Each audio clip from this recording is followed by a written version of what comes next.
For thousands of years, civilization has been a destructive force, both ecologically and culturally. Deep in the abyss of the sixth extinction, the future of humanity and our other-than-human kin hangs by a thread. At this pivotal moment in time, we must reach back into the depths of the human story and uncover our mistakes. I invite you to go with me down the rabbit hole as I seek out the silenced, forgotten, buried, abandoned, and demonized stories and practices of regenerative, egalitarian, place-based cultures. There is still time to reconnect with what we have lost, to restore our broken relationships to the land where we dwell, and to remember the human place in the wild.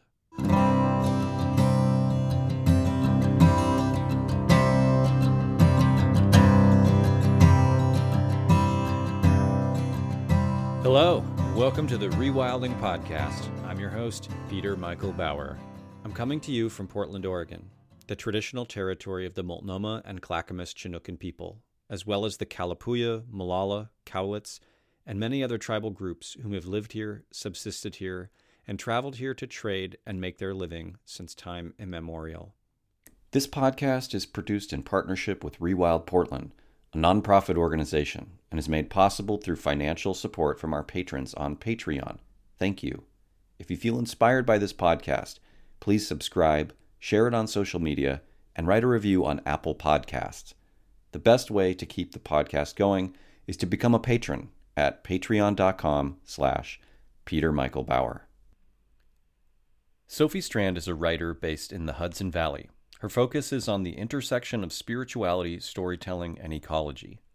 Using analogous organic systems to explore culture and mythology, particularly that of mycorrhizae, she inspires many thought-provoking connections about the relationship between humans, culture, and nature. When I read her writing, I feel a kind of embodied rewilding that I have a hard time verbalizing. She is elegantly mythologizing and remythologizing what it means to be wild and rooted to place, and anyone who is looking to feel a deeper connection to wildness would do well to dive deep into her work. Her first book of essays, The Flowering Wand, Rewilding the Sacred Masculine, is forthcoming in November 2022 from Inner Traditions. Her ecofeminist historical fiction reimagining of the Gospels, The Madonna Secret, will be published by Inner Traditions in spring 2023. Thank you for coming on the Rewilding podcast. Well, thank you for having me, for tolerating my version of this. Yeah. No, I mean, I think what is really exciting to me about your work is, I'm super protective over the word rewilding, right? Yeah. And anytime I see it come up, I immediately get like kind of scared that it's going to be another thing that's just sort of like steering it away from the sort of main trajectory that I see it coming from. And so, I think somebody shared like the cover of your book. That was the first thing that I saw. And I saw the word rewilding, of course. So I was like, who is this person? And I like looked at your stuff and I was like, oh, this is cool. No, this is really cool. Oh my God, this is amazing. And so it's just really exciting for me to see somebody using the term and presenting all these really awesome concepts that intersect with everything that's already happening. And so I'm just like really excited about that. Because really this world for me feels kind of lonely in terms of like, who's talking about it and the depth of it. And there's a lot of stuff that I think is going on that is sort of rewilding, but not necessarily that term is being used. So I'm curious, like how you came to that term. It's not my title. That's how I came to it. It was my Interesting. publisher's decision. And that's actually one of the interesting things about it is it's a term that I've used in the context that you use it, like a very specific term. And I occasionally used it in relationship to Dionysus and how Dionysus is anarchic and anti-imperialist and vegetal.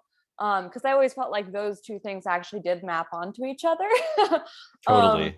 But it's never my original title and the title they bought it under was The Flowering Wand, Lunar Kings, Lycanized Lovers, Transspecies Magicians, and Rhizomatic Harpists Heal the Masculine. So a little wild, but no, they definitely this happens with books, is your publisher goes in and thinks about how to market it and creates a title, and you get a little say, but you don't get a complete say.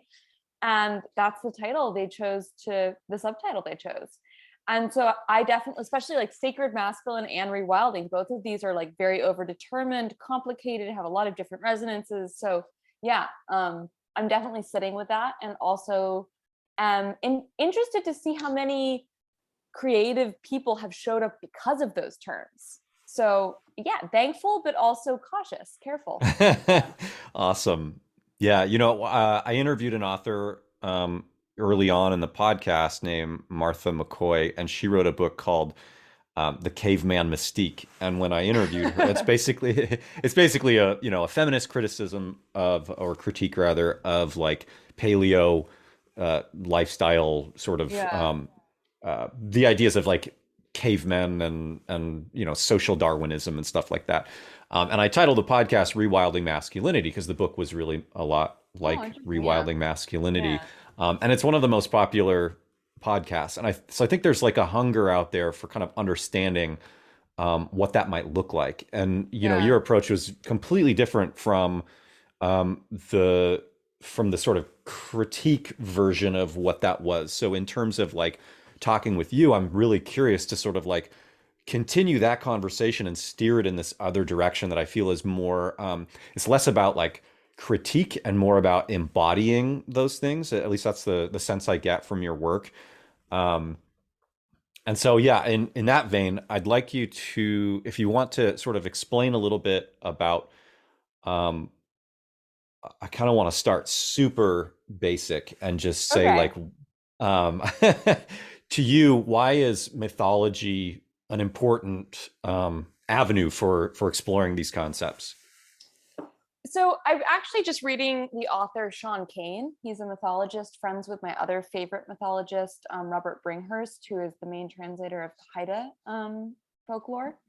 And so there are a couple of thinkers who've really articulated for me what myth is. I would say Ursula Le Guin, Donna Haraway, Robert Bringhurst, Sean Kane. And for them, myth doesn't belong to human beings. That's what I always say, is myth Mm, is it's kind of like when the fungi overtake those carpenter ants and coordinate their behavior up to the top of these plants where they sporulate. And by the time the ant is at the top of the leaf sporulating, it's effectively become a fungus in an ant's costume, I think is what the mm, biologist Merlin Sheldrake says. But I think of human beings as being myth bearers, myth tellers, but myth as being more than human, as being a way of the land teaching us how to be in right relationship with land.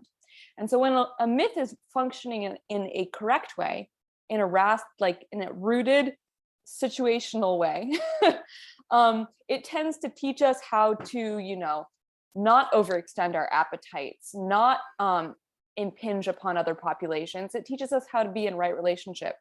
I just listened to your podcast on defining rewilding and talking about how animism is kind of actually a response to these early mistakes. I felt like that was such a brilliant point, which is, yeah, once you make the mistake and you harm your ecosystem and you lose your relationships and your kinship, you do have to like re-articulate stories that help you, myths that help you keep yourself in check. So I think myths are about that kind of self-checking. And they also adapt. I mean, people forget that literature is like textual literature is a very recent phenomena, and for so much longer than that, myths were oral, participatory, conversational. They were always, every time you told them, you were telling them in an ecosystem, in a group of people, and you were having to address a political climatological situation. So they were always adapting. So I think that they're a very particular type of way that the land moves through us. I think at a very basic level, story is movement. It's a thermodynamic gradient. It's an inside and an outside. It's something moving through a membrane. It's movement. It's process. And so the act of writing myths down and ossifying them, keeping them still, kind of opposes their very kinetic nature. mm. Yeah, that's awesome. I've been for over 10 years now a student and volunteer teacher at sometimes at the Confederated Tribes of Grand Office language, the Chinookwah language classes. Yeah. And in the wintertime, it's myth time. So, they basically, you can't tell myths outside of this. The Chinookan people here had so many taboos. It was, a huge part of their culture was the number of taboos that they had.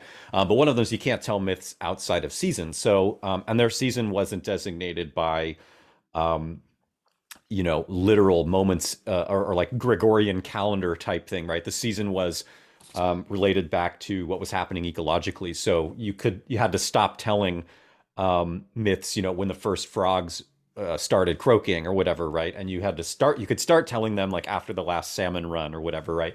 And they say that maybe that taboo is related to the work relationship of, there's not a lot of work to be done right now, so we can stay inside and craft and make our tools and tell stories. But then as soon as, the salmon runs pick up again, there's like work to be done, so we can't tell stories outside of that season or whatever.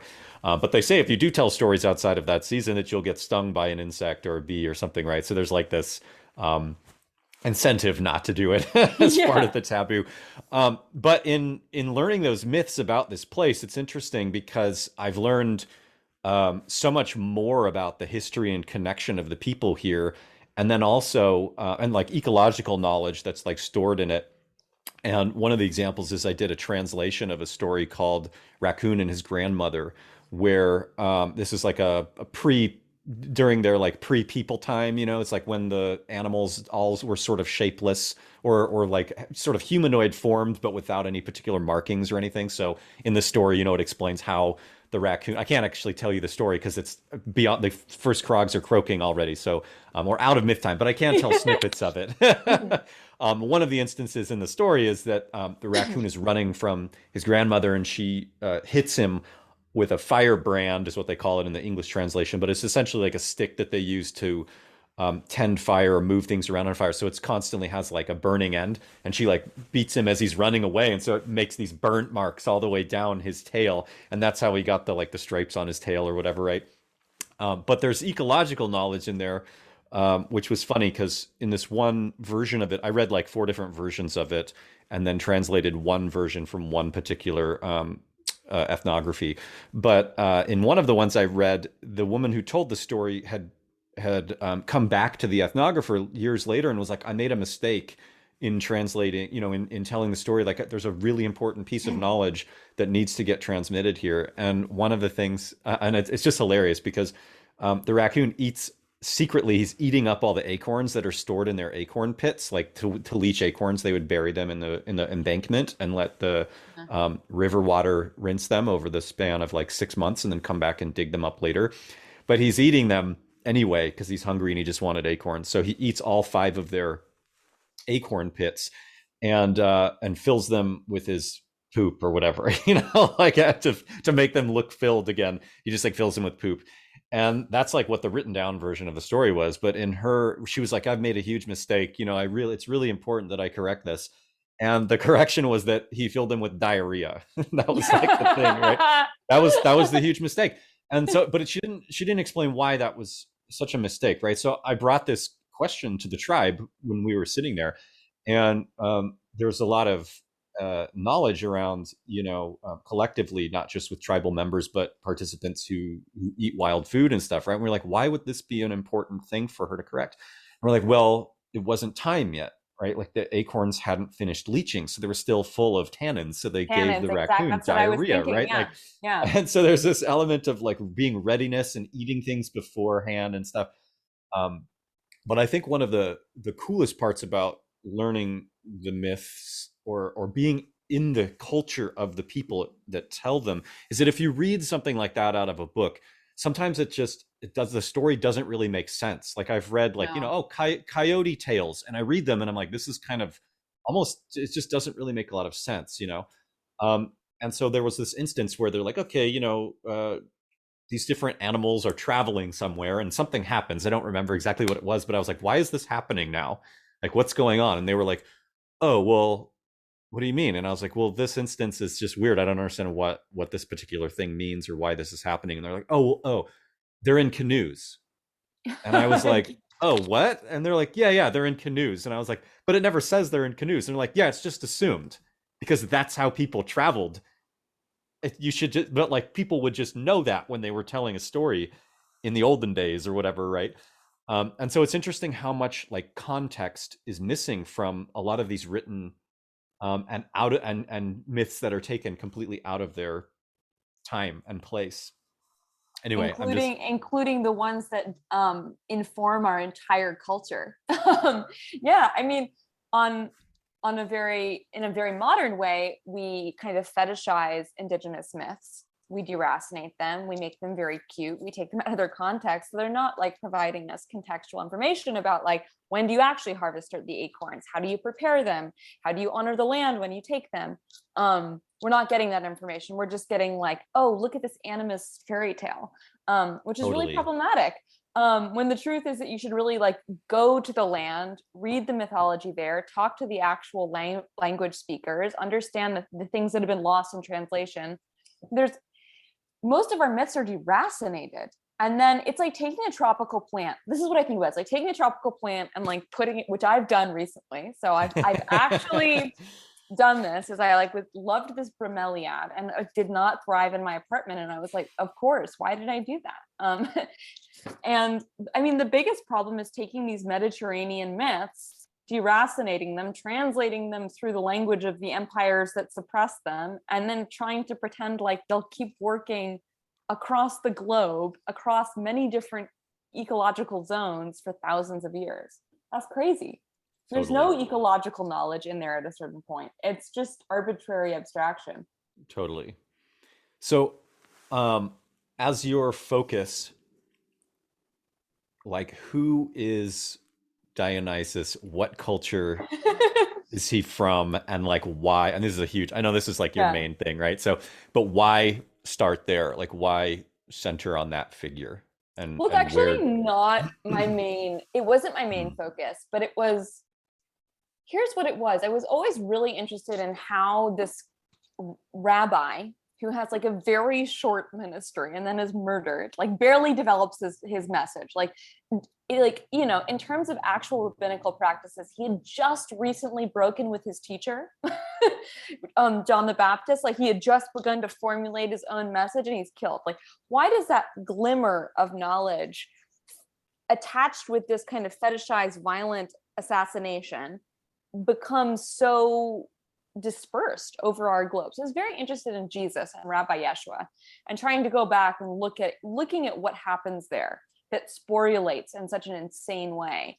But as I was writing this long fiction piece that was about that, I kept thinking that there was a healthier figure behind Jesus. You know, and what happened actually is in the first 100 years after his death, when there were these initial Christian communities, often what would happen is they would glom on to communities that worship Dionysus. And actually, the Gospel of John is pretty much just Euripides the Bacchae, like word for word. If you put the two texts next to each other, the author of the Gospel of John saw a unique opportunity to convert Dionysian supporters to Christianity. And so for me, my entry point into Dionysus was kind of a stepping backwards. I was like, oh, there's someone more interesting behind this Hmm. very, very corrupted figure of Jesus. But Dionysus actually is one of the oldest gods that we have access to in terms of Mediterranean, like in terms of Greek mythology. He actually predates Greek culture. And that's a problem because people always think of him as being a Greek god, but he Hmm. predates Greek. You know, he shows up in the earliest proto version of Greek we get in Linear B on Crete. And if someone's showing up in writing, it means they've already probably been around for like 2,000 years.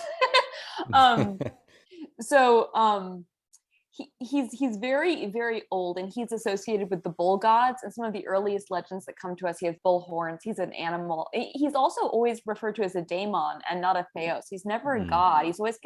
He's always referred to with the term that denotes like an animal being, even in like his Greek iterations. And he's not necessarily a wine god. In fact, he's in his earliest iterations, he's associated with mead and honeybees and snakes and leopards. So it's only later when the Romans see him as being an extraordinarily dangerous figure that they begin to simplify him and make him into this kind of party god. He's actually the only Roman god that gets outlawed.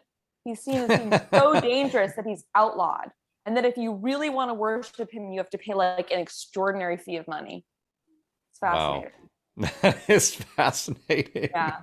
So, yeah, that's an interesting sort of tangent there of like taxation of religion or I something. Like know, you right? could worship this person, but you have to pay us money.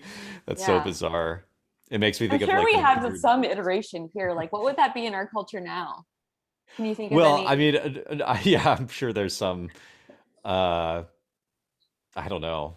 It makes me think of like the beard tax. I don't know if you're familiar. There was a beard No. tax.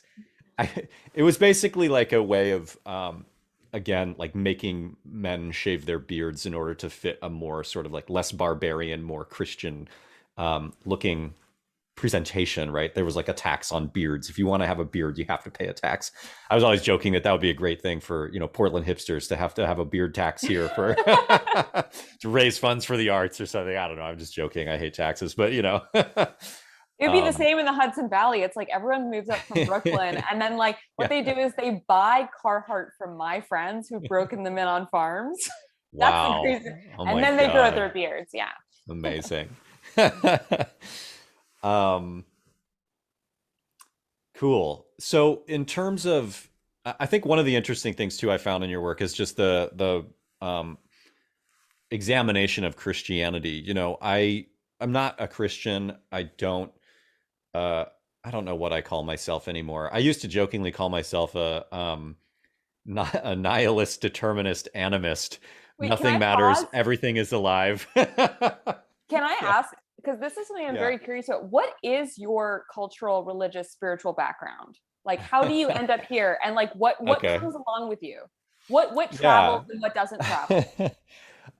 So, I was raised, I mean, I shouldn't say I was raised. My parents went to a Presbyterian church when I was born, Yeah. until I was about 6 or 7. And then my parents divorced. My mom moved to a Methodist church with like her best friends.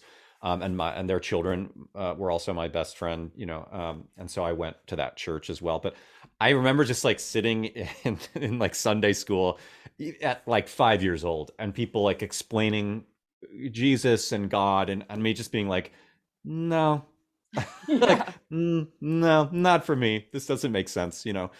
Um, and then I was always really into fantasy stuff and Star Wars. I mean, the Force and all of that stuff made the most sense to me. So, Taoism, I didn't know it was Taoism. I just thought, it was this sci-fi thing that George Lucas created. But obviously, it was like, animism through Taoism through cultural appropriation and then put into a sci-fi film. But then I was also very much into this video game called Final Fantasy. Oh, I remember. And Yeah. yeah. So Final Fantasy 2 was the first one I played. And it was really sort of, I had no idea that Japan had such a Shinto animist, that was still such an important part of their culture. So a lot of that was coming out in these video games. So as a child, I think that the majority of my animism came from Shinto through video games and through Taoism through Star Wars. And then Yeah. when I was 11 is when I was like really into Final Fantasy. And my mom was like, it's time to go to church. And I had started to pretend that I was too tired and I don't want to go, I'm too tired. And it was like just old enough that I could stay home alone. Um, and so she went to church without me, and I just got up immediately and was like playing Final Fantasy, Yeah. um, and I mean, that to me is sort of the relationship of mythology, and there's an underworld in Final Fantasy 2. There's non-human characters. There's a character that was my favorite, who was like had the ability to communicate with quote unquote monsters, right? And then she's like killed. There's like a holocaust, like the whole beginning, like that whole storyline is so fucking important. It's so anti-civ, it's like so just um it was definitely like the foundation of my entire existence. And then Final Fantasy 7, the teenage years, same thing. Like you're literally in what would be called an eco-terrorist now, fighting against an evil electric power company that's like trying to destroy the world to gain money. So it's an allegory for, oil Right consumption and now, stuff like yeah. that. Yeah, I mean, it was just like there's not really even an allegory. I mean, it's an Yeah. allegory, but it's, and in all of those, they have just such a deep animistic connection, I think the ending of Final Fantasy VII was my favorite part, because they kind of ruined it by making the sequel in the movie that came afterward. But the ending of Final Fantasy VII is like you cast this spell that is basically a reset button, and the planet is going to decide who lives and who dies. And then the spell is cast, and then that's the end of the game. It flashes to like 400 years in the future.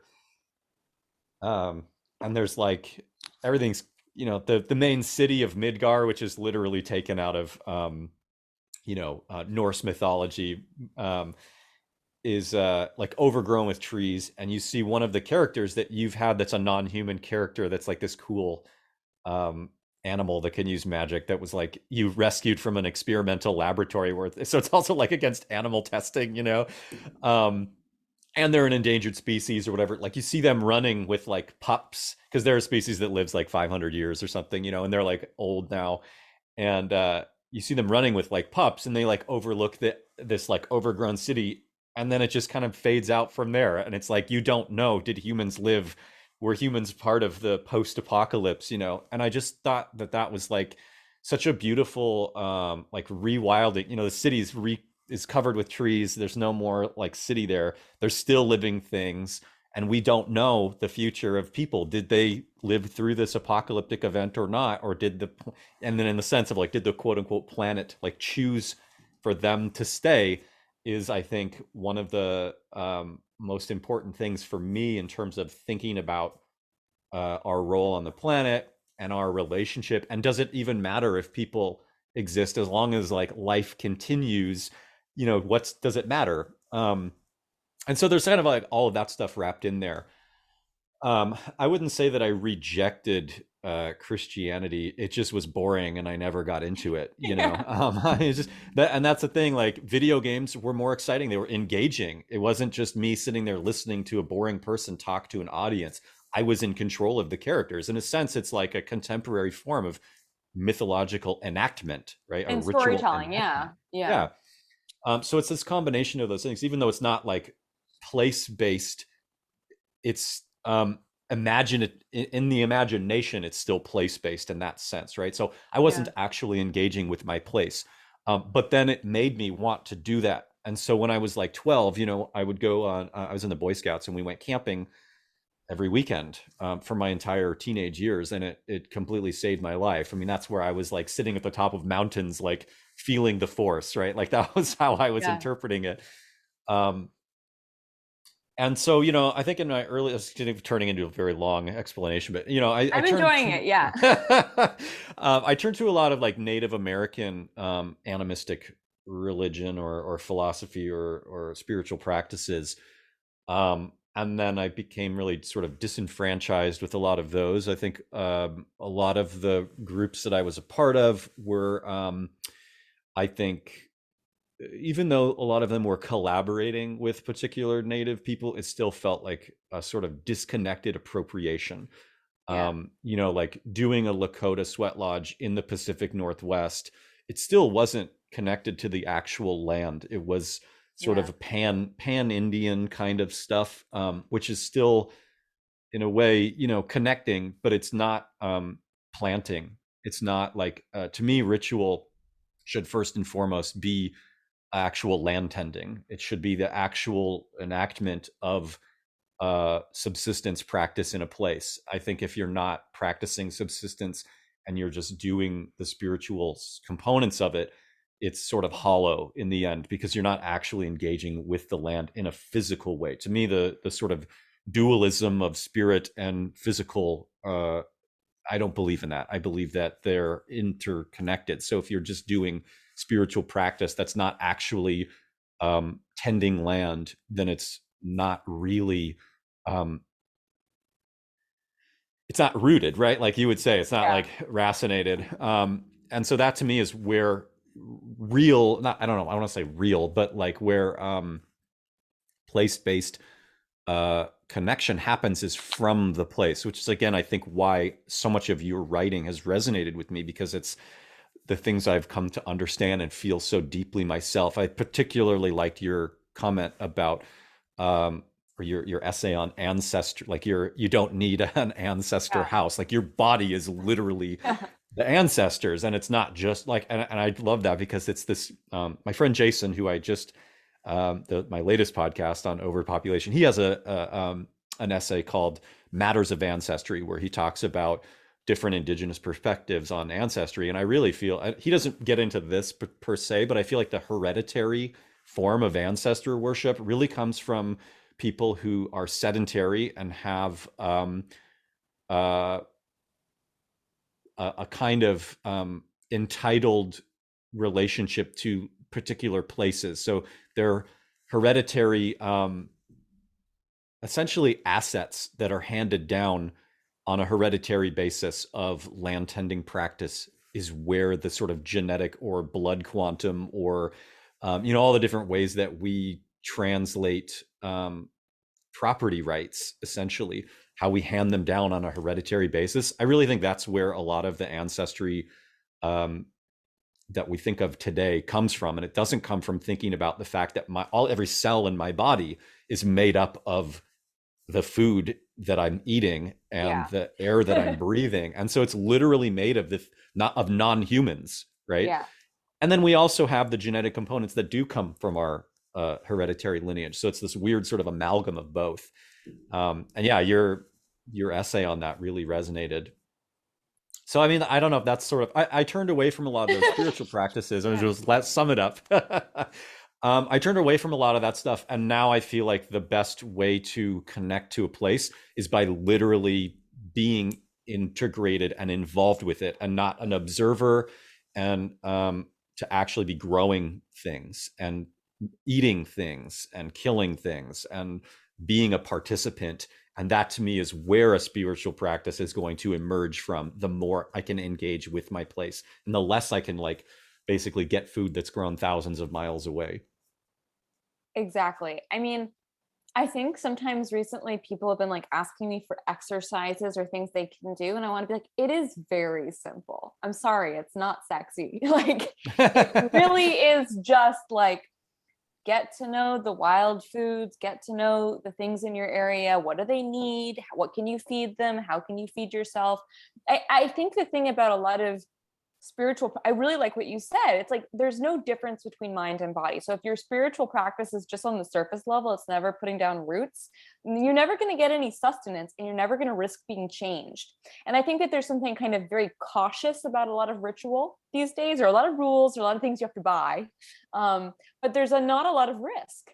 And when you put your roots down, you risk being nourished and growing and being involved in conversations that overflow your species and getting to know a landscape. You also risk, tying yourself to beings that are dying and that are suffering at the hand of things you're participating in. And I think that's the big thing, is when you get involved, suddenly you realize that what you're doing is hurting your web of relations. Totally. And that's the real shift, is the more rooted you become, the more you're actually paying attention to the soil, to the shifting populations of trees and bushes and animals, the more you realize that you're culpable, deeply culpable. Totally.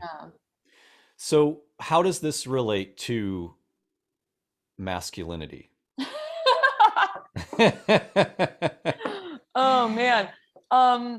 Here's the short answer: is I did not order this book off the menu. I didn't plan on writing it. I wrote it in 3 weeks. It was a possession experience. Mm-hmm. So I don't have any claim to this experience. I do think that masculinity and patriarchy have been conflated to the detriment of the biodiversity of masculinity. It's masculinity isn't a monomyth. It's it's a polyphony of different musical refrains, some discordant, some intertwining, some going quiet. And it's problematic in our culture that we only give this one very bad story to people who identify as men. And so we can't expect them to act better when they're always inside this very impoverished set of narrative events that they can occupy and move through.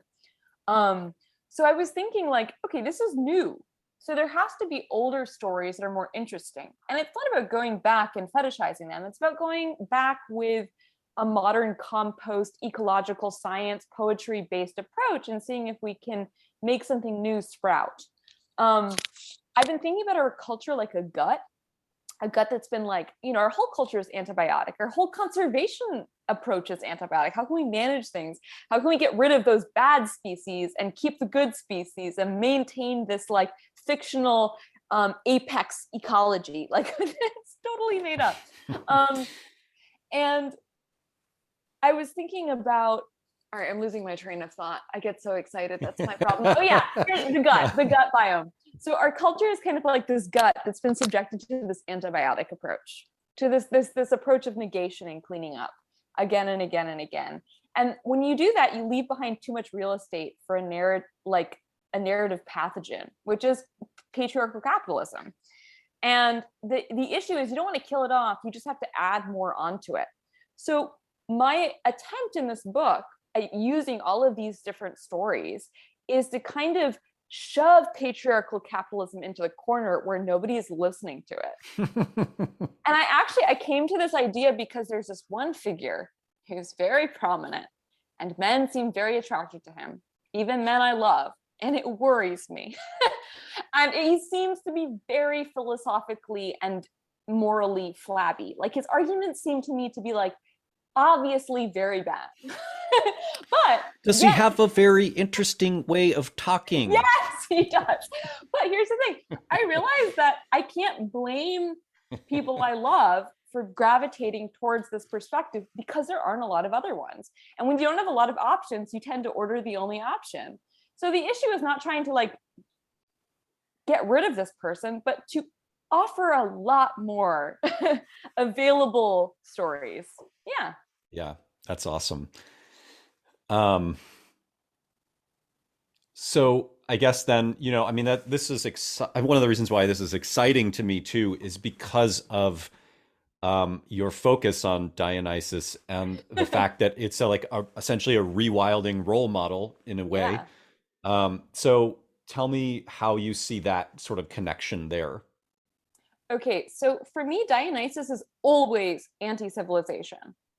Always comes in when things get too sessile, too solid, too hierarchical, and starts to break down the land.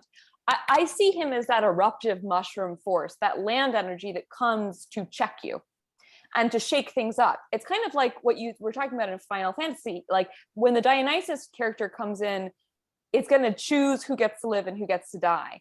And this is not going to be a beneficent anthropocentric story. It's going to be chaotic. And that's why people are scared of that presence, is because it's very more than human. It's very vegetal, invasive species. It's microbes, it's viruses, it's all of the things that we have demonized because we can't understand them or control them. And when he shows up, he's always with leopards and lions, and he inspires women to shirk their chores, to run away and let loose their hair. He was the inspiration behind Spartacus's revolt against the Roman Empire, and then Pacula Ania, this Campanian witches' revolt against the Roman Empire. Those were the two almost successful revolts against the Roman Empire. The only two almost successful ones were inspired by Dionysus. But for me, he's very associated with ivy and with vines and fermentation and microbes and fungi, which are very, very good tools at digesting the house from the outside. Literally. And totally. I always think of Audre Lorde's quote, well, you can't dismantle the master's house with the master's tools. You can't go inside you can't get elected and then change the rules and then it all works, because it's rotten from the bottom up. What you need that fungal, vegetal, anarchic energy to come and to digest it from the outside.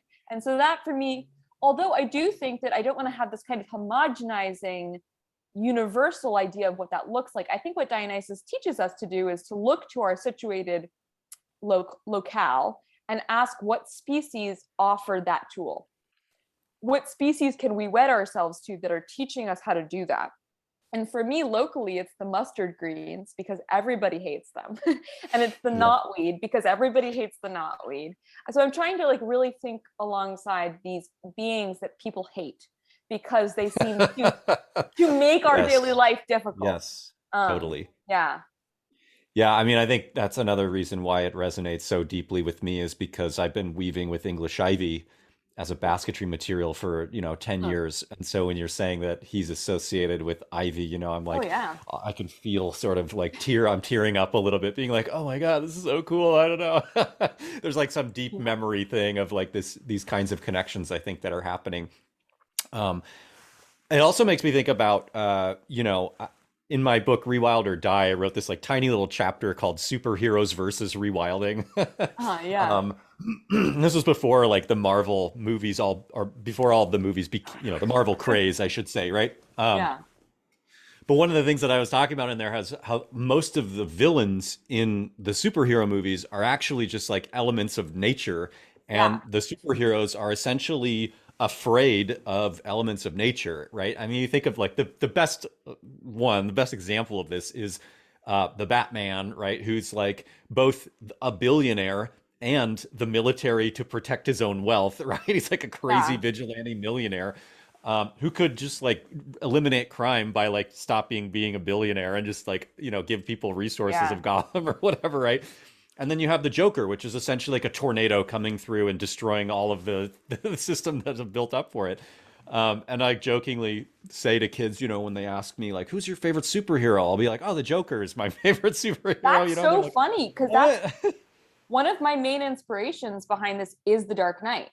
And I always think of the Joker as being Dionysus. And it's so Totally. funny because the Joker shows up inside Gotham like Dionysus shows up, which is by surprise. And Yes. like totally Yes. unexpectedly, like Yes. I actually think that they're very deeply informed. Yeah. Yeah. I just actually watched Joker by Todd Phillips, and I was Uh-huh. so disappointed because it's like I was ranting about this after the fact to my girlfriend. I'm like, what the whole thing that made Joker cool in The Dark Knight was the fact that he showed up out of nowhere and Yeah. he has no backstory, No backstory. Like Yeah. it's so good. Well, then he starts explaining like, how I got these scars the first time, and you're like, oh, Yes. here's some of his backstory. But Yes. then 10 minutes later, he's like giving a different story about them, and you're like, oh, this is like a running joke. We still don't know his backstory. It was just so clever, and it just added this sort of spiritual element to it, or I don't know, like the mystery of it is just so much better than he was an abused child with a psychotic mom or whatever. It's kind of boring. Yeah. And it's also, I mean, I think the Joker, not the Joker movie, which I haven't seen Yeah, because I didn't want to see it because I yeah, felt like it actually totally, undid the part that I liked about the Dark Knight. exactly, It exactly. does explain.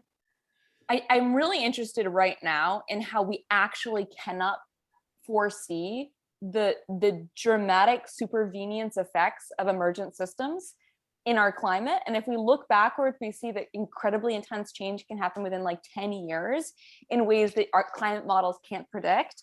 And Totally. for me, the Joker represents that, which is right now we're having all of these like meetings and like we have all these graphs. And the thing we need to be doing is developing the musculature for extraordinarily unpredictable change. Absolutely. Yeah. Yeah.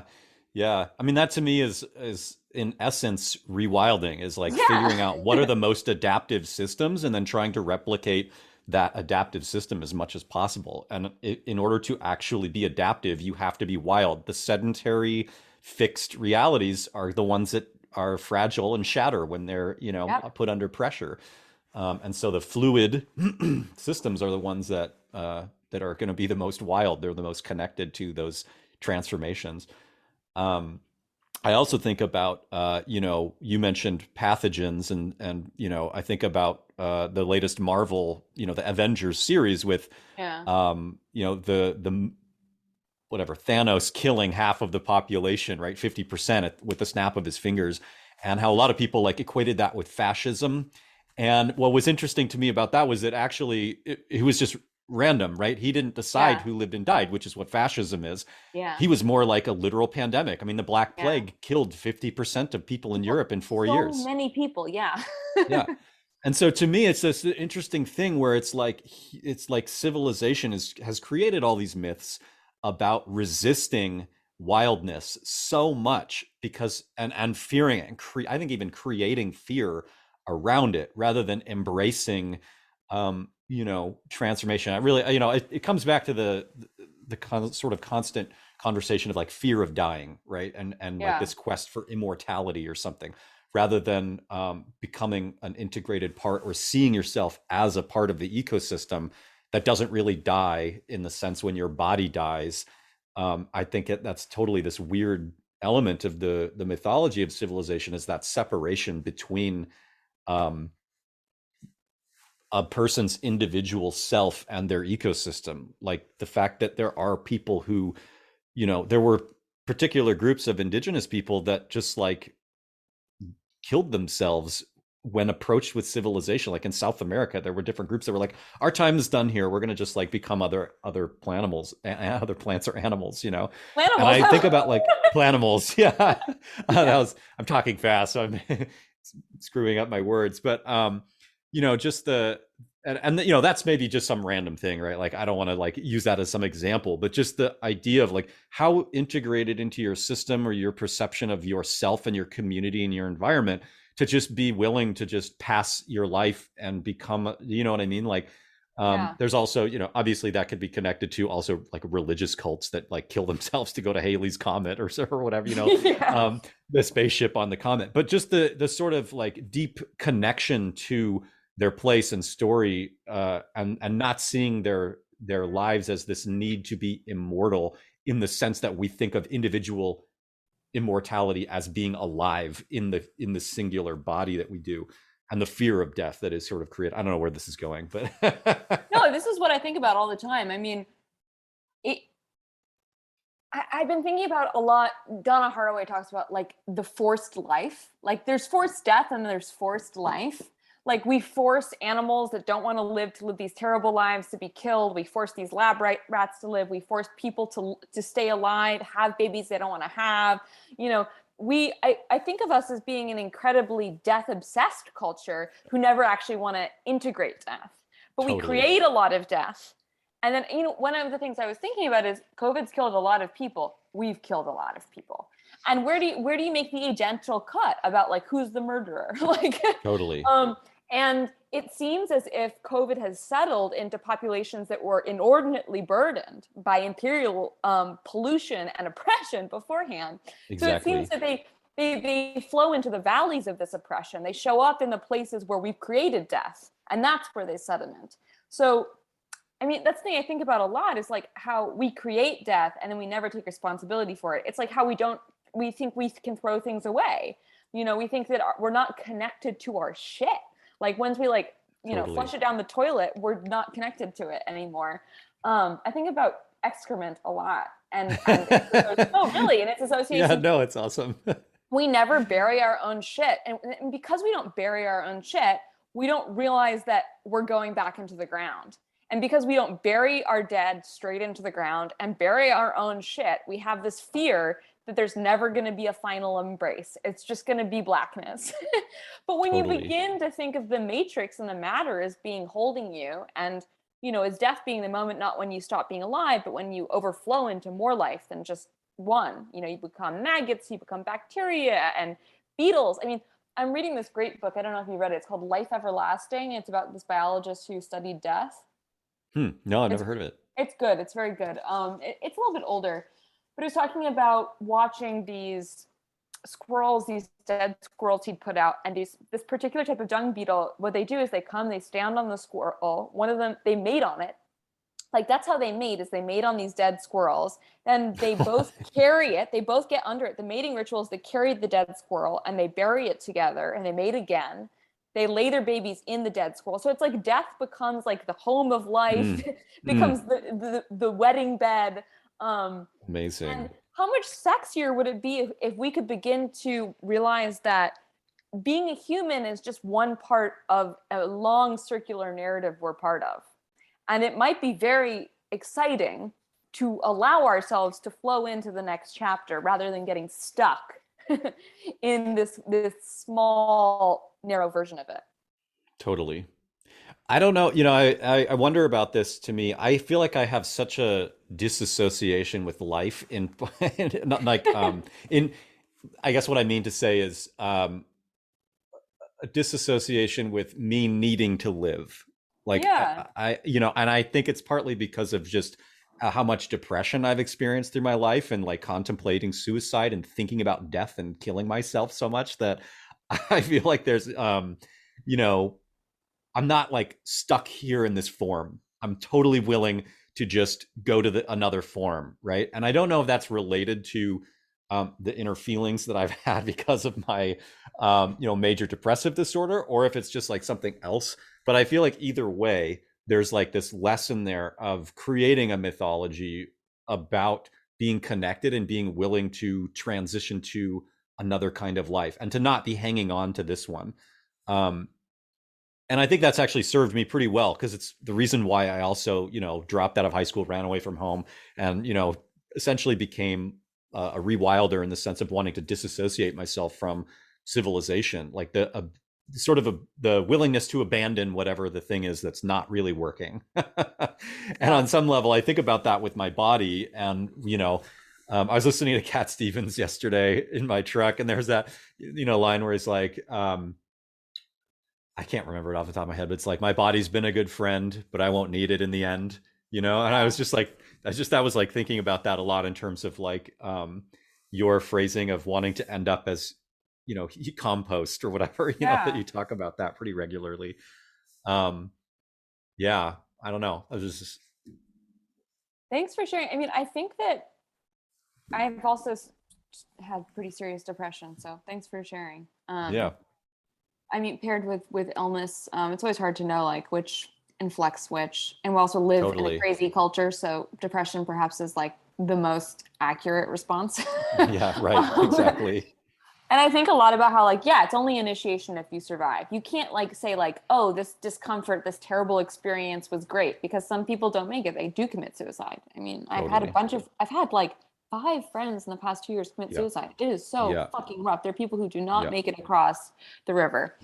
But I do think that, embodiment is our birthright, but not this sexy, psychedelic revolution. Every tree is alive embodiment. It's like in serious discomfort.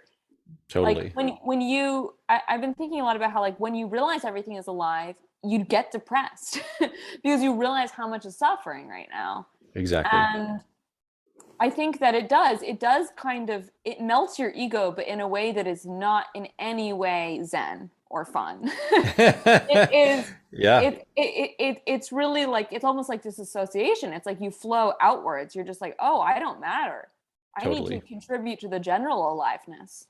And I think that what I'm struggling with always is how to galvanize that experience and not let it paralyze me.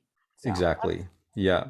That was in a recent podcast too. I was talking to my friend Sheila, about depression and rewilding. And one of the things we're talking about is that, you can use elements of rewilding to manage depression, but then elements of rewilding can also cause depression, like this specifically, right?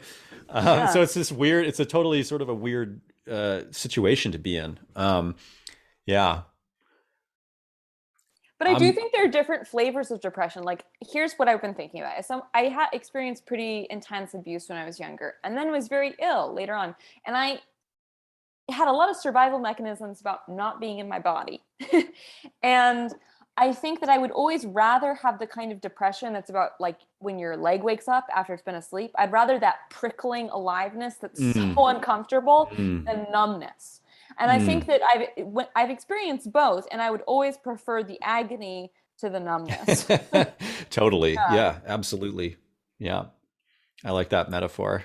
And rewilding, I think, produces the agony. And I think going into the civilization and the normativity produces the numbness, at least for me. Totally. Yeah, absolutely. Yeah, I think too, there's sort of a curve in terms of my own experience with animism where I don't really feel the agony of the sixth extinction anymore. And I think it's because of sort of the exploration of deep time, and looking at the fact that the very first, nice. The very first mass extinction is what created oxygen, right? So like, Two things that make me feel more relief around the sixth extinction. One is the thinking that it's the fault of humans, right? And then realizing if we are not actually humans, like, and what I mean by that is like, what is a human, right? We are a whole connective, interwoven part of a larger ecosystem, right? We have our, there's more bacteria cells in the human body than human cells, right? That whole thing.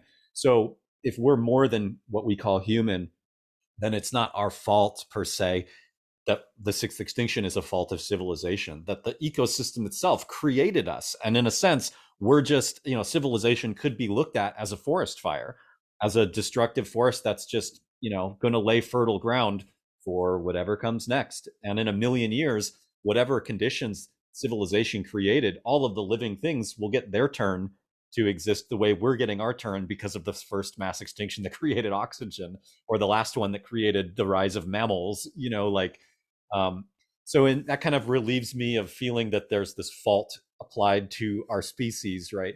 And then also this sort of concept of deep time, of just realizing that we're just living through this experience, and whatever then we can do within this time frame, to me, to create life and adapt to the transformation of life, is sort of, the essence of being alive, is like, how do I create more life rather than more suffering, which is, I think, what civilization does, is it focuses on the suffering and um, through the control of the system. Yeah. I mean, the book I was holding up this is the most brilliant book I've read recently, like hands down. And I am a hard person to please.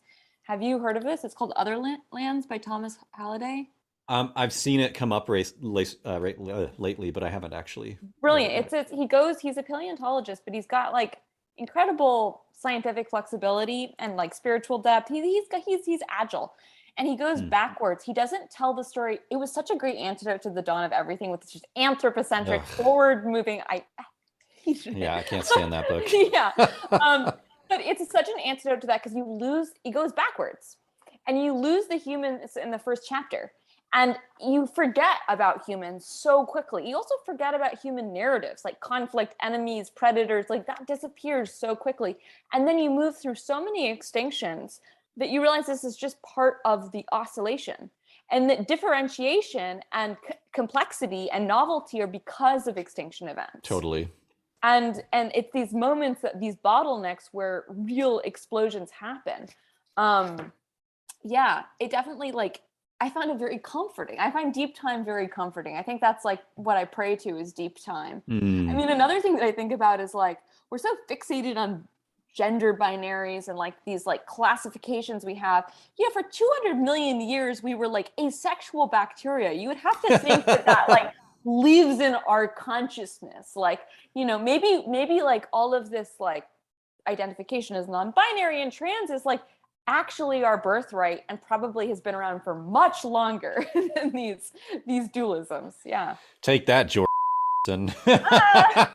I'll Yeah. bleep out his name when I Yeah. post Okay. it. Yeah.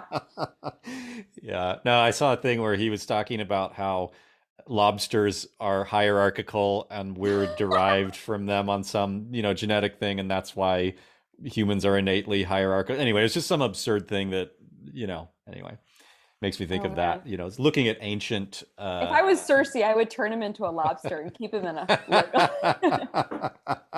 in a supermarket, in like a little like lobster thing in a supermarket. There you go. You can enjoy hierarchy. Yeah.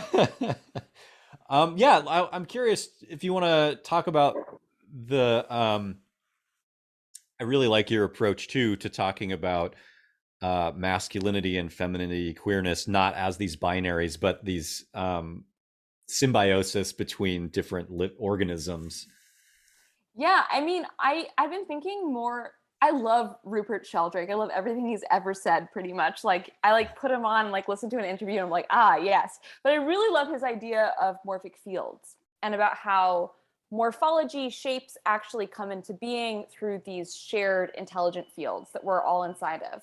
So that, that's, we don't really understand how embryos come into being. Like, we there's a lot of debate. We actually dress up description as explanation for how that happens, but we don't have a scientific explanation for how these small omnipotent cells become these differentiated forms.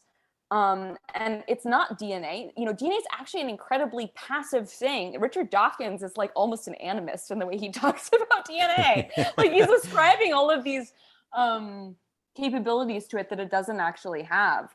And so for me, I've been thinking about masculinity, about non-binariness, about all of these different identities as being morphic fields. They're patterns of behavior.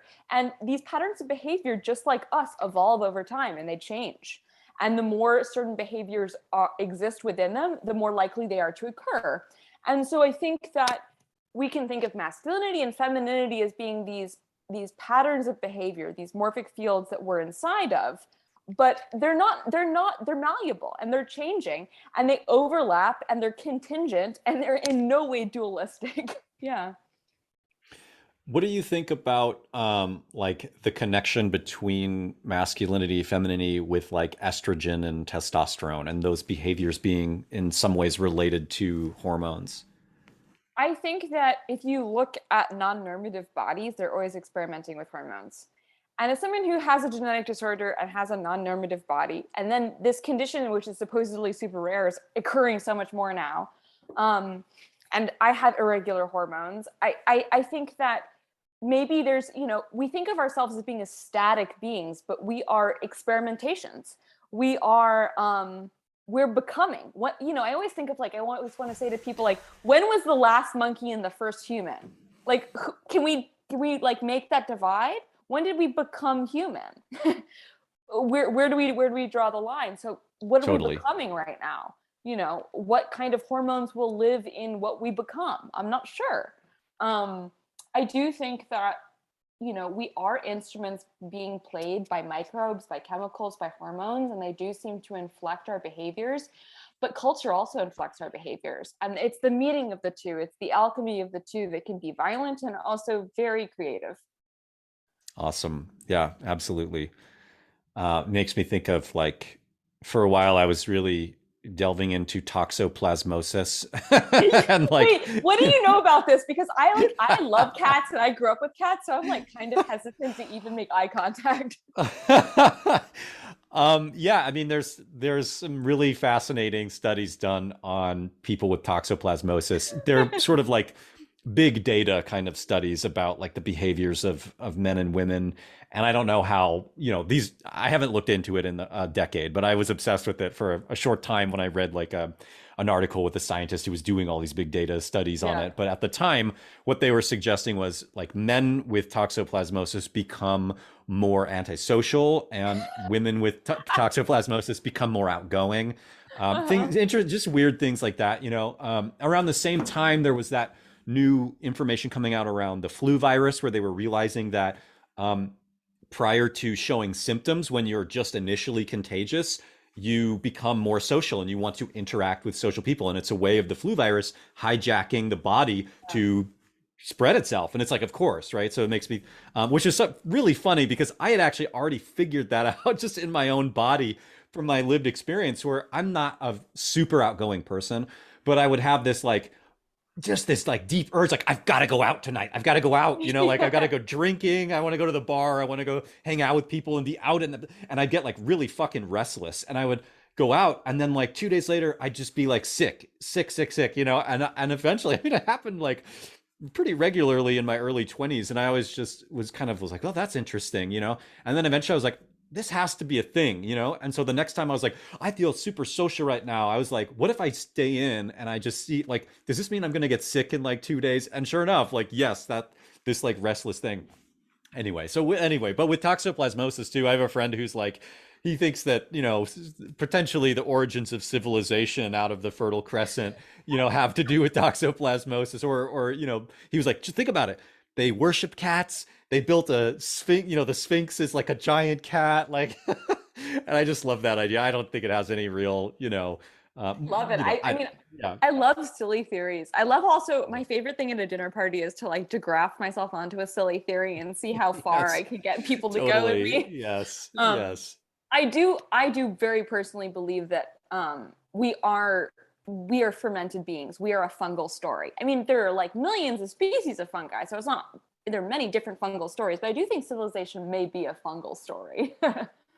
Yeah, I um, mean, totally. It's hard to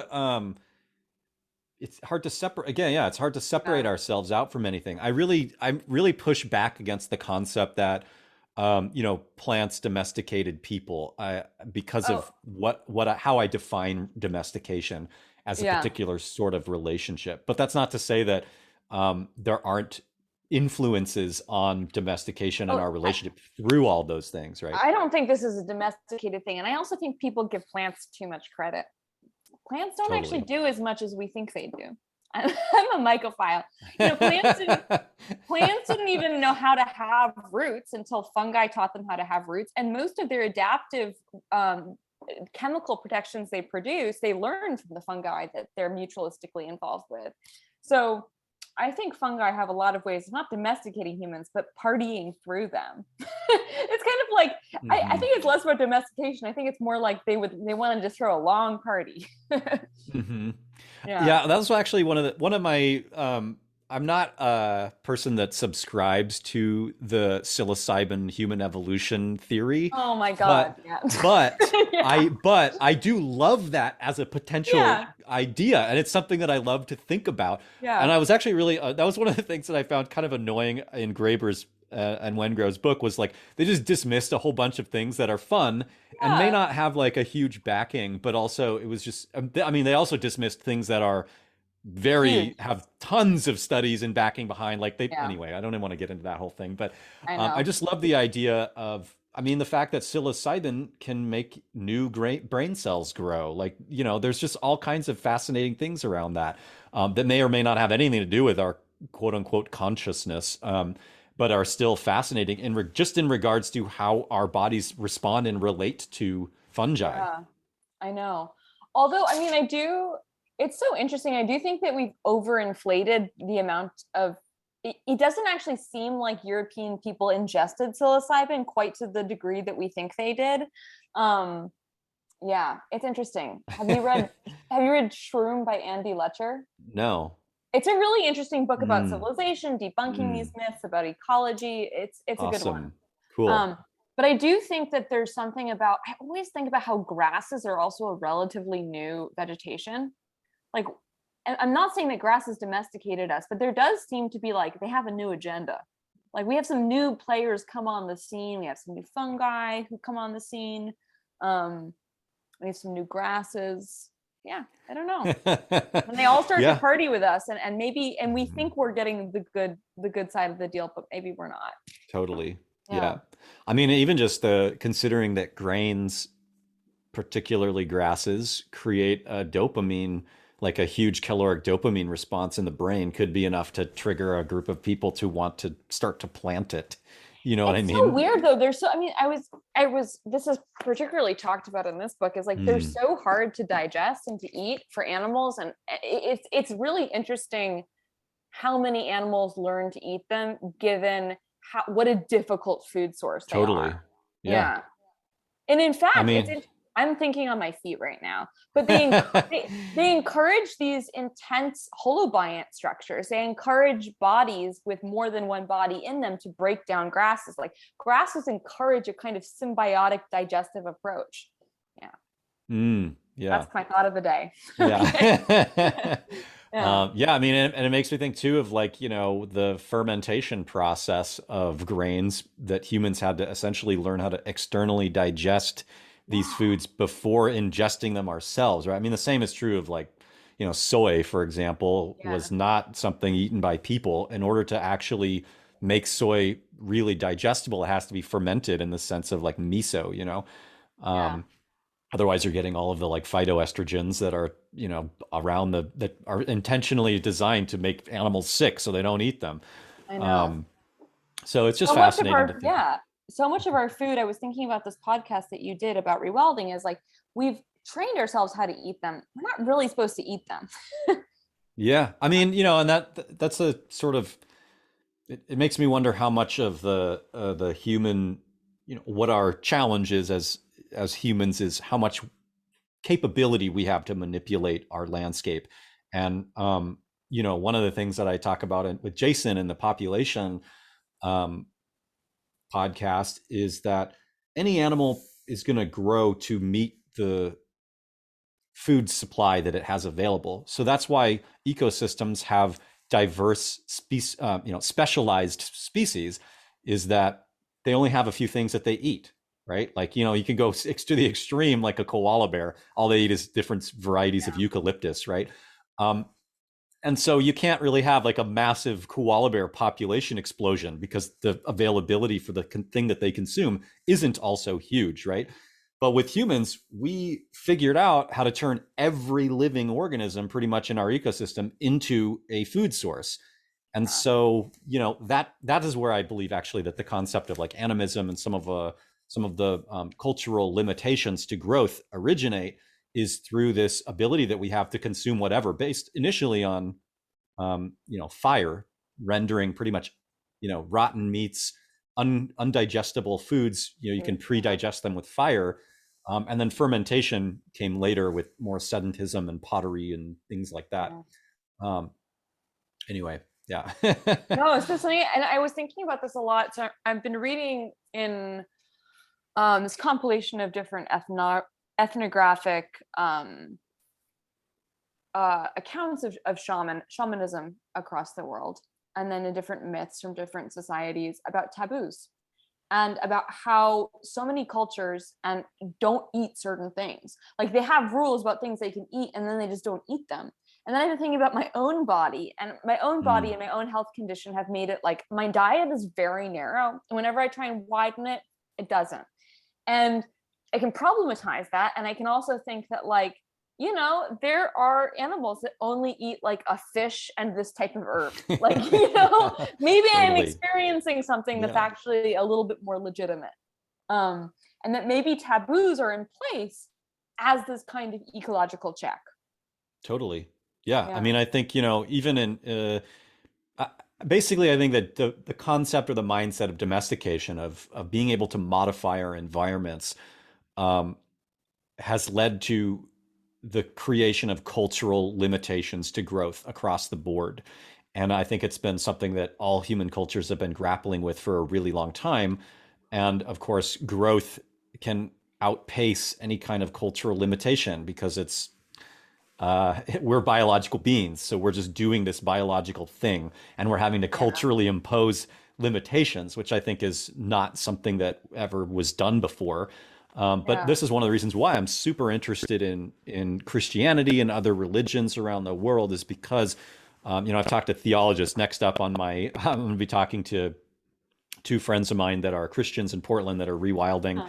That one of the times I was talking with them, they told me about Jubilee, which is like the old Judaism tradition of like getting rid of all debt and slaves every 50 years, right? Which is essentially limiting growth. Can I ask who you're talking to?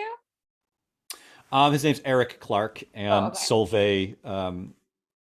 They're two different people who run little like rewilding churches or parishes in the Portland area. Ask them if they know Michael Ellick and Alana Hartman.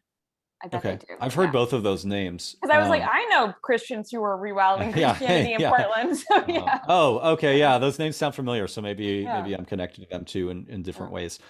There's a lot of interesting overlap. My friend Lisa wrote that book called Believers, where she interviewed Todd. I can't think of his last name off the top of my head, but he wrote a book called Rewilding the Way, and it's a rewilding Christianity book. And they have a whole like rewilding compound they've Christian rewilding compound somewhere. I forget where exactly, Nevada or New Mexico or something like that.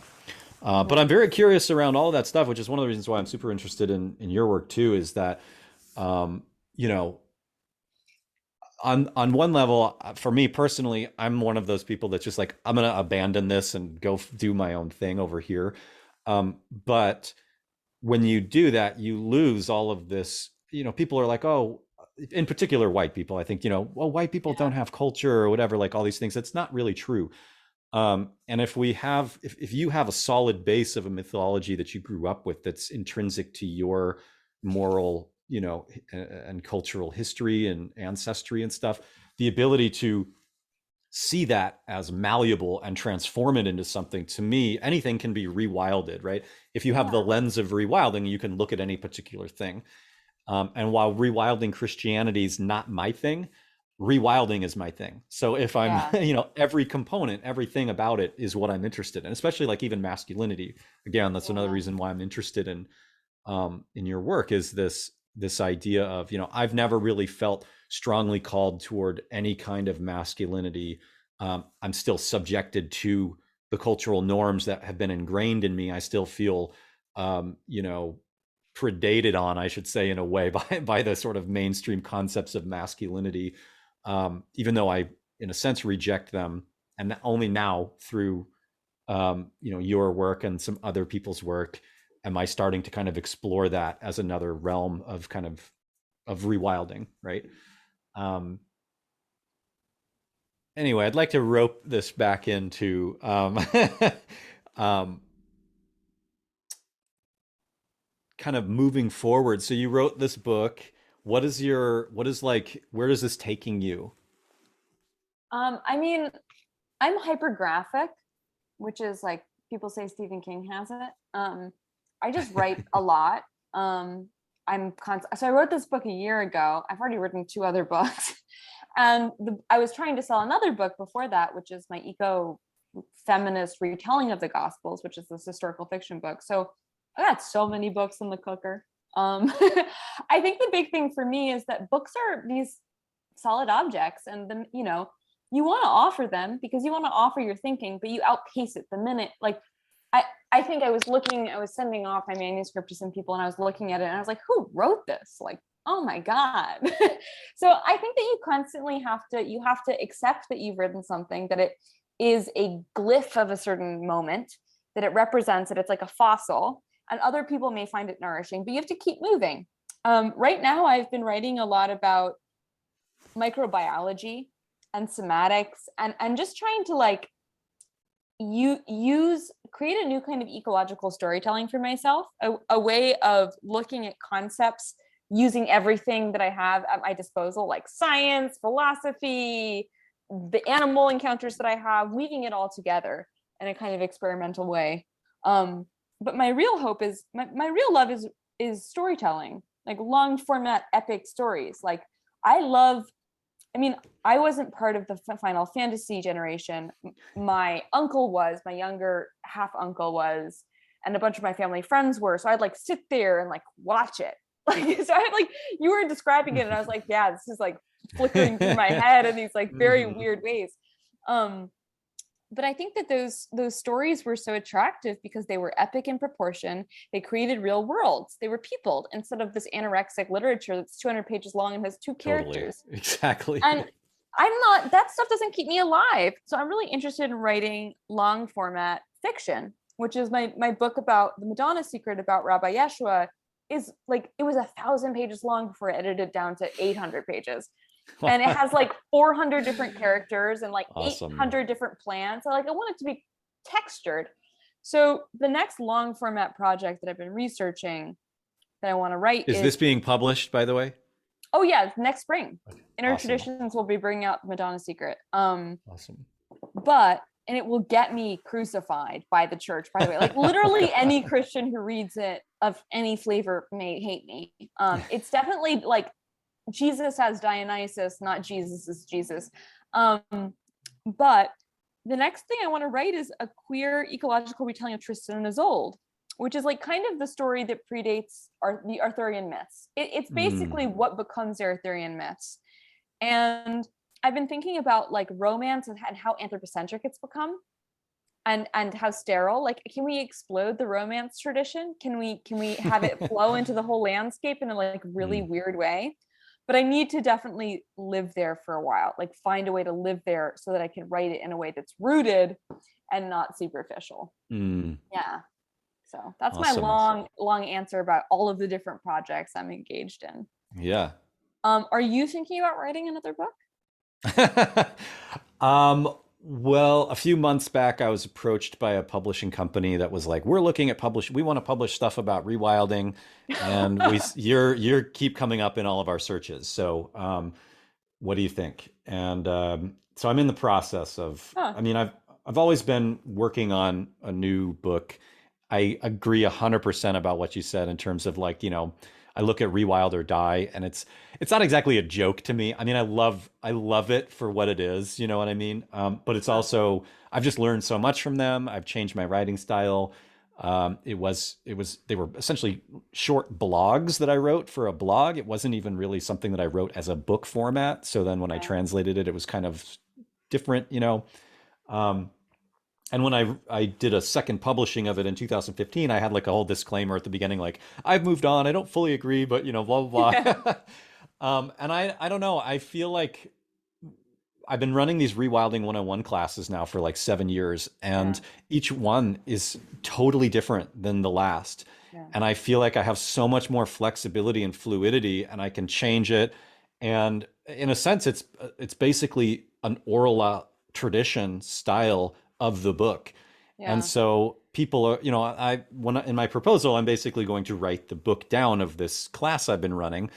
Um, but also like you're saying, there's just like different things that I'm just constantly like changing my mind about things I'm writing I about. So I'm like, know. how the fuck am I supposed to like, because a book is so definitive, you know what I I mean? know. Um, so I don't know. I'm kind of in this place right now where I'm like, I'm really wanting to understand why I want to write versus why I wouldn't write, why I would keep it fluid in the sort of lecture-y, discussion-y type of a class versus getting it on paper. Because if I get it on paper, um, I'm going to disagree with it immediately. It's not I even going to be the know. class anymore. So I just don't know. I just don't know. It's so hard for me to. I feel like if yeah, I don't know. I That's miss the though the tension. Yeah, and I miss the what I was really into was filmmaking, right? That was like Yeah. my passion. And so hearing you talk about, writing this book, what I was doing in my early 20s, late teens was like, there are no rewilding heroes. Yeah. I want to like create rewilding heroes. And so we created this character called Urban Scout that was Yeah. like this, hunter gatherer living in civilization. We came up with this whole like political religious philosophy. It was like a preemptive post-apocalyptic anarcho neo-paleoist or whatever, before we had the word rewilding. Mhm. Um, and that became sort of this like alter ego. And I was like super into wanting to produce films. And I think at some point I became so obsessed with the potential of collapse that I didn't think I should invest my time in making movies. I wanted to make community. And so Oh. I was walking down the street and in character, which is like I had a loincloth on, converse, a knife on my belt or whatever, covered in like bad camo, just mud. And I was Mhm. like walking downtown Portland to like light cigarettes with my bow drill, for change or whatever. It was one of the gimmicks that I had back then. Mhm. And like this Jeep pulls over and the guy jumps out and he's like, "What are you doing?" And I was like, "What do you mean?" And he's like, "Why are you dressed like this?" And I was like, "Well, I'm a hunter gatherer. I Yeah. live, I just like, I was always in character when I was Yeah. in character."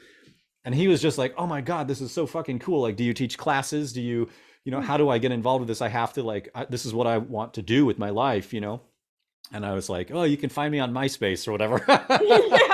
Yeah.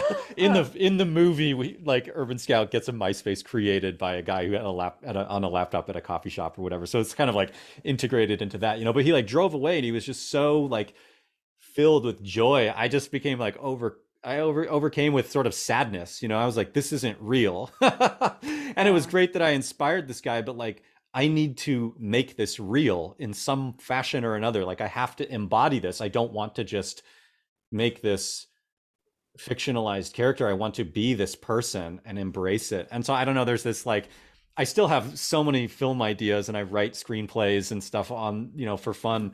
Um, but I my muse became something else, in terms of embodying this thing and creating Rewild Portland as a community. But I feel like there's this. So originally, Rewild Portland was called Myth Media. Huh. Oh yeah, Um, I saw that. Yeah. yeah. And that was because we wanted to create cultural and environmental change through the media arts, through mythology, through creating new myths. Yeah. And I feel like there's a pendulum that maybe is starting to revolve now that there is this community, that I did build this thing, and that I'm still very interested in now sort of shifting gears back to creating stories. Anyway, I really appreciate that um, I like that you use the word retelling, and I want to ask you too about that. Like, how do you? I know we've been talking for a long time, so No, we can wrap I'm it down. up. Okay. When you say like the retelling of these older myths, like that to me, I just get, for whatever reason, I just get like, I feel like moments of excitement. You know, I can feel it in my body. There's something really important to that. And why are you retelling these things as opposed to sort of, um, or is it the same thing? You know, is this organic? Because you talk about Dionysus, you know, being a flowering mushroom popping up in these different places, right? Like, so again, that's resonated with me in terms of like my embodiment of like being Yeah. into English ivy and these different things, right? Feeling that it's not just a myth that's popping up; it's like a literal thing that you can feel and enact in your body as ritual, mythological enactment. So okay. Anyway, I don't know if there's a question in there or what, but I can feel the tendrils. So I think cool. of myths as being, so mushrooms are the reproductive events of underground mycorrhizal systems. So when a fungal system senses that it needs to change direction, go somewhere else, disperse, find new food, it creates a mushroom, and the mushroom sporulates. So myths I think of are reproductive events of below ground, sometimes myths, story, land information that's gone quiet, or hasn't been remembered in a long time. And then if we kind of pull back and look at matter, and we look at carbon, we look at the fact that, you know, you're breathing in oxygen that Shakespeare breathed in with every breath, you know, we're constantly recycling things. So every time you tell a story, you're retelling it to some degree. Your body is a retelling of a story. We're always re-articulating things. Mm. But I also think that there's something to be said about, if we're always trying to tell new stories, we're always going to be accidentally telling the old stories, but in the same way. And I think that there's a strange paradox that happens where when you try and create something totally new, you end up re-articulating the thing you're trying to avoid. And when you're actually going back and addressing something and trying to retell it, sometimes you end up somewhere more novel, more interesting. Mm. So in actively trying to, like, I doubt that if I wrote 10 new myths of the masculine, anyone would want to read it. And I wouldn't want to write it. It was more interesting. It's like, oh, it sounds dumb. What's more interesting is trying to like mulch things. And, you know, I Mm. loved making like anarchic rot piles when I was little, or like cooking experiments or poisons. Like it was so hard to tell what they were. I was like an alchemist, but I liked like throwing a lot of matter together and seeing what would happen. Mm. And then sometimes being like, "Mom, you should eat this," and she was like, "No." And I think that that's the most fun thing to do with stories, is to try and see if there's something fertile that can sprout. But yeah, and I like that about rewilding. You were saying that in the podcast, which is it's a returning. It's not about going back to the original way, but it's about recovering the kinship we've had for a long time in a freshly adapted mode. Yeah. Is it a misinterpretation? I just wanted No, to no, I fix think it. that's Yeah. great. Yeah. Yeah. Yeah. So why did you choose the particular myth in the book that you're writing now? Or the yeah, the The queer ecological Tristan and Isolde. yes. It's been, I always tell people, follow what you love. Like whenever people are like, how can I become environmentally aware? I'm like, what do you care about? Like everyone's gonna care about something different. Like just trust that the thing you care about needs you to be a mouth for it. Um, when I was 12 years old, my parents took me to a movie with some friends, and it was a very bad Ridley Scott version of Tristan and Isolde, which is an ancient myth, which was living in my ancestral heritage. Mm. So I didn't know this at the time. And the movie is very bad, but actually the scenery and the setting and the details of the time period of the Dark Ages are very accurate. And in fact, when I became a medievalist in college, this movie was often brought up as being an incredible example of what life is actually like. Like Mm. there's no castle, there's a tower and like pig pens around it. Like it's have you seen it? It's No. it's bad. Okay, don't hear it. It's like a bad movie. But I was like, I don't know what it was about it, but it got in me like a bad virus or bacteria. The story like infected me. It Mm. wasn't the movie. And I became obsessed with it. And it's interesting because it's sporulated. Like Wagner was obsessed with it. There'd been Joseph Campbell. It was the story he was most obsessed with. For whatever reason, it really like itches people, and it itches me. But I need to work through that obsession in a way that is less human centric. I've Mm. always known that I want to do that. Yeah. Do That's you have awesome. what myths or stories for you right now do you feel like hold some water? That's a good question.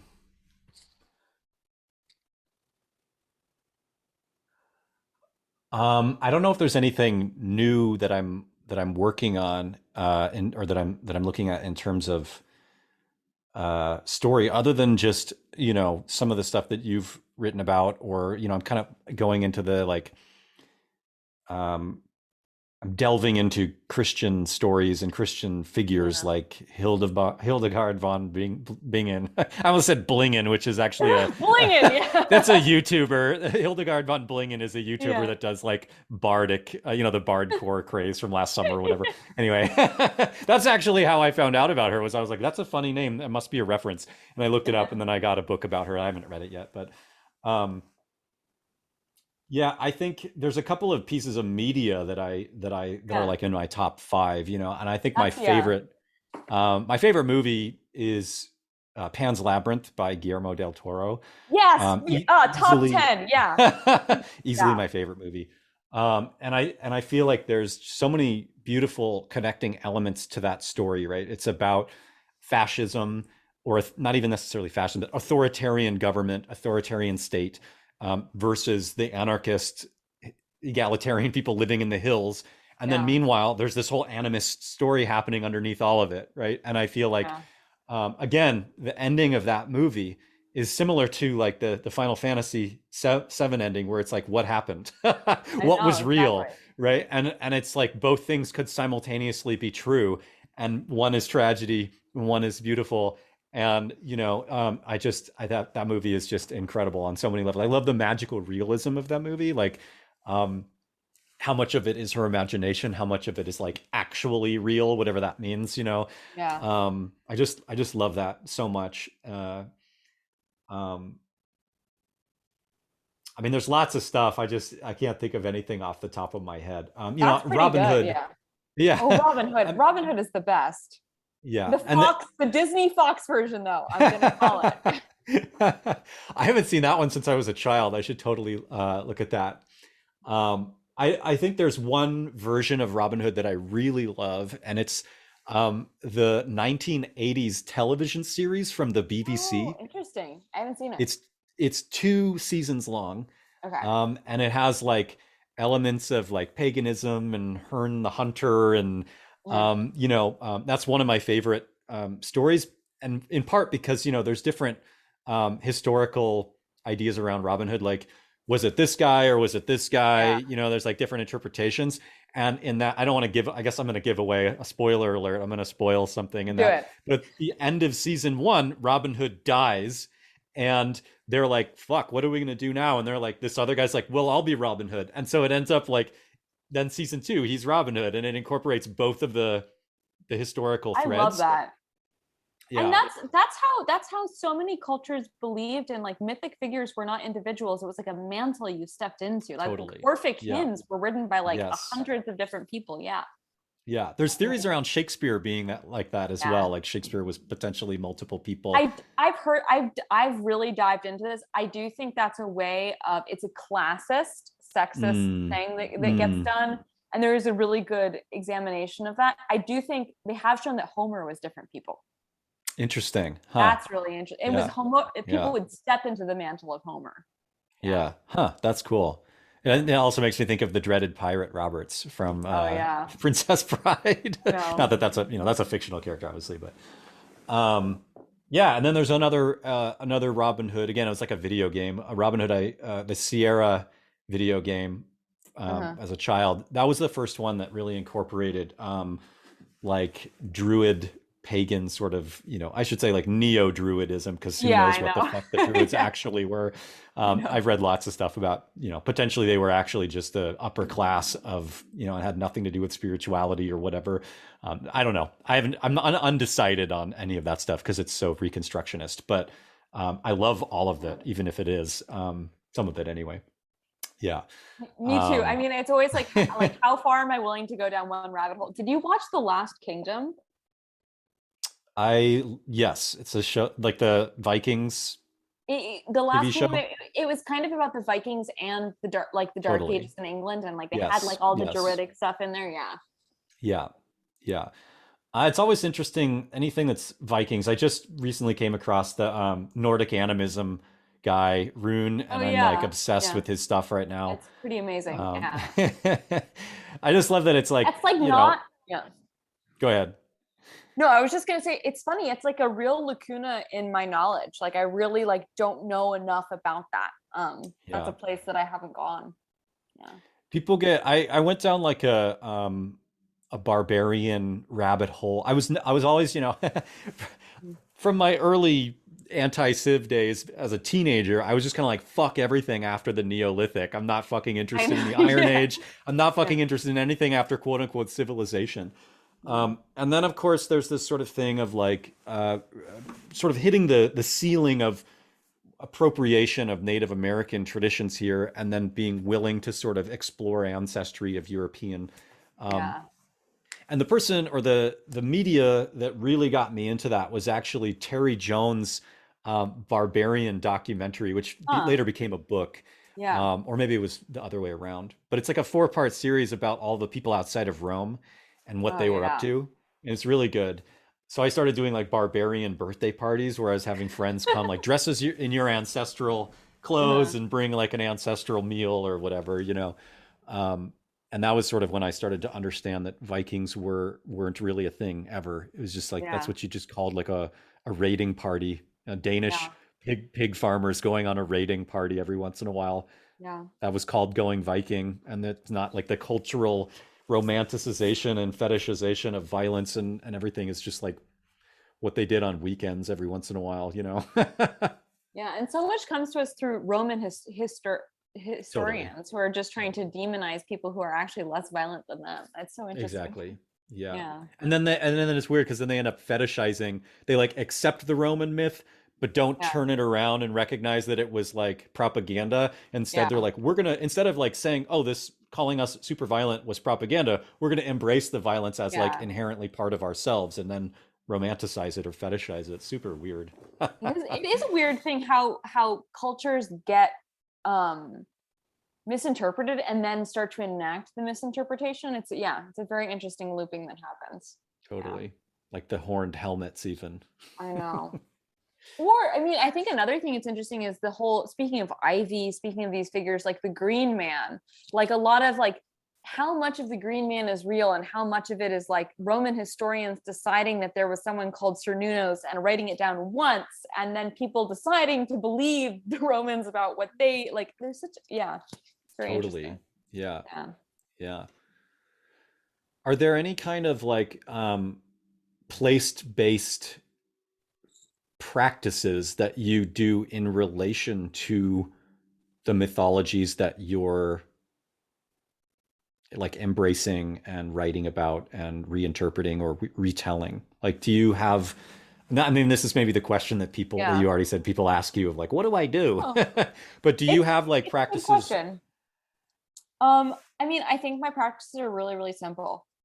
I walk and spend as much time outside as possible and try to get to know the beings that I encounter and get to know how they're doing, what they're doing. Do they need help? They need to meet me not to make eye contact with them. Is my help not what they need? I think that sit spots are really easy.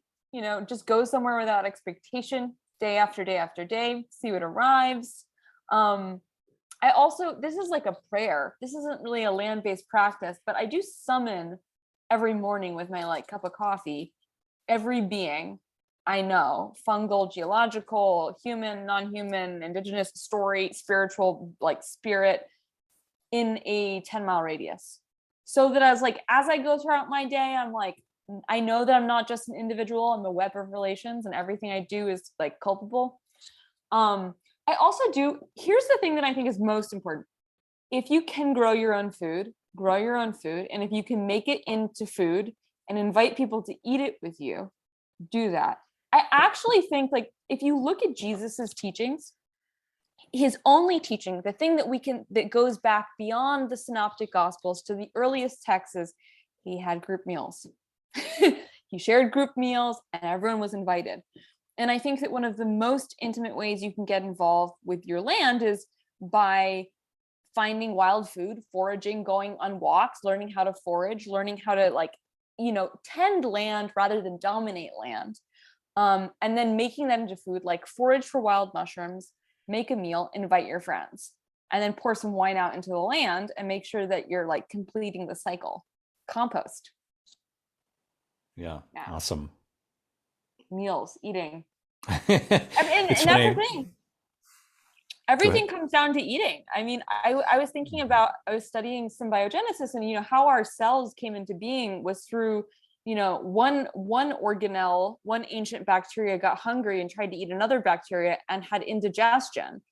And that's how our cells were built. Is like, we're built from this weird, incomplete hunger act. And so our hunger can destroy us, but it can also tie us into place. Yeah. Awesome. Are there any last kind of thoughts that you want to make sure that you get out?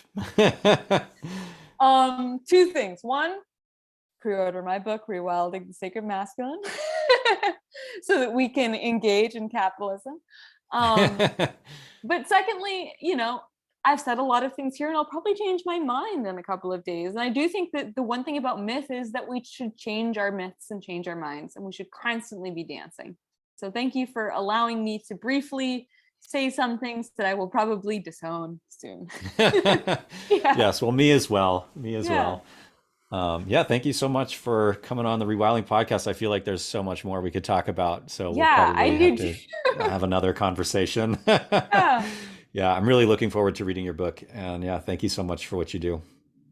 Thanks, Peter. This has been really, really amazing. And I'm hoping to be able to travel in the next year. So maybe I'll get out there and be able to. Ooh, that would be fun. Yeah. Awesome. We'll see. Thanks for listening to the Rewilding podcast. Check out the show notes for links to Sophie's work and to a list of resources that we mentioned in our conversation. If this episode inspired you, made you think more deeply, or gave you some new tools to use, make sure to subscribe and support my work by becoming a patron of the Rewilding podcast at patreon.com/Peter Michael Bauer. And as always, you can help by writing a review on Apple Podcasts and make sure to share on social media. Thank you for listening. Until next time.